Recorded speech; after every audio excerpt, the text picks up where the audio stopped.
வெளிப்படுத்துதல் வசனம் வசனமாக 7 முத்திரைகள். மார்ச் 16. ஒருவர் மட்டுமே தகுதியானவர். புஸ்தகத்தை திறக்கவும் அதன் முத்திரைகளை உடைக்கவும் பாத்திரவான் யார் என்று மிகுந்த சத்தமிட்டு கூறுகிற பலமுள்ள ஒரு தூதனையும் கண்டேன்.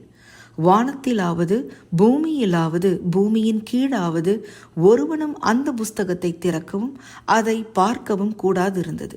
வெளிப்படுத்துதல் 5 வசனங்கள் 2 மற்றும் 3. உலகத்தில் அதிக கடினமான சில வேலைகள் என்ன?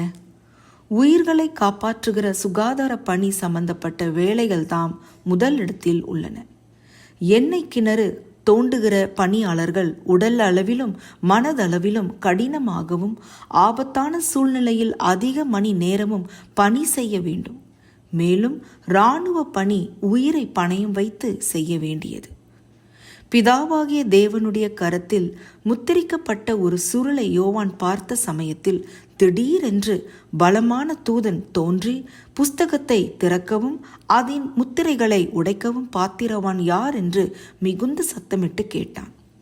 இந்த கடினமான வேலையை செய்ய யாரும் முன் வரவில்லை. மிகுந்த சத்தமிட்டு பேசுவது மக்களுடைய கவனத்தை பெறுவதற்கான முயற்சி. பின்னர் வெளிப்படுத்துதலில் யோவான், அப்பொழுது வானத்திலே ஒரு பெரிய சத்தம் உண்டாகி, இப்பொழுது ரட்சிப்பும் வல்லமையும் நமது தேவனுடைய ராஜ்யமும் அவருடைய கிறிஸ்துவின் அதிகாரமும் உண்டாயிருக்கிறது. இரவும் பகலும் நம்முடைய தேவனுக்கு முன்பாக நம்முடைய சகோதரர் மேல் குற்றம் சுமத்தும் பொருட்டு அவர்கள் மேல் குற்றம் சாட்டுகிறவன் தாழ தள்ளப்பட்டு போனான் என்று சொன்னார். அதிகாரம் 12 வசனம் 10.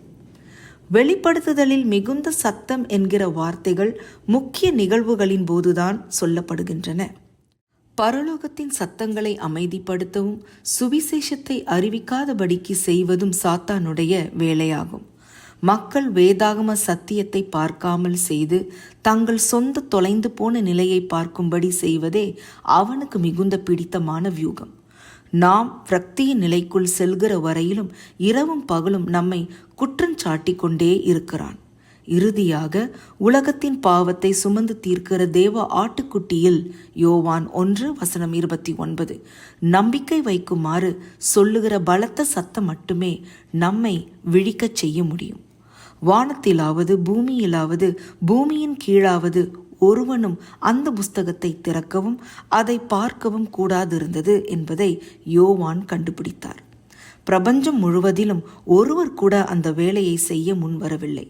சிருஷ்டிக்கப்பட்ட எந்த ஜீவியும் அந்த புத்தக சுருளை திறப்பதற்கு தகுதி உடையதாக இருக்கவில்லை. யாரும் அதை திறப்பதற்கு தேவன் விரும்பவில்லை என்பது காரணம் அல்ல. மாறாக தேவனுடைய சித்தத்தை நிறைவேற்ற தகுதி படைத்த ஒரே ஒருவர் பரலோகத்திற்கு ஏறி சென்றிருந்தார் என்பதே காரணம். ஆண்டவரே, நம்பிக்கையின் செய்தியை அழிக்க பிசாசு முயற்சிக்கும் போது பரலோகத்திலிருந்து ஒரு பலத்த சத்தம் உண்டாகி என் கவனத்தை ஈர்க்கட்டும். அதிக ஆராய்ச்சிக்கு ஏசாயா 59 வசனம் 16, ரோமர் 3 வசனங்கள் 10-12, எபிரேயர் 7 வசனம் 26. ஆமேன்.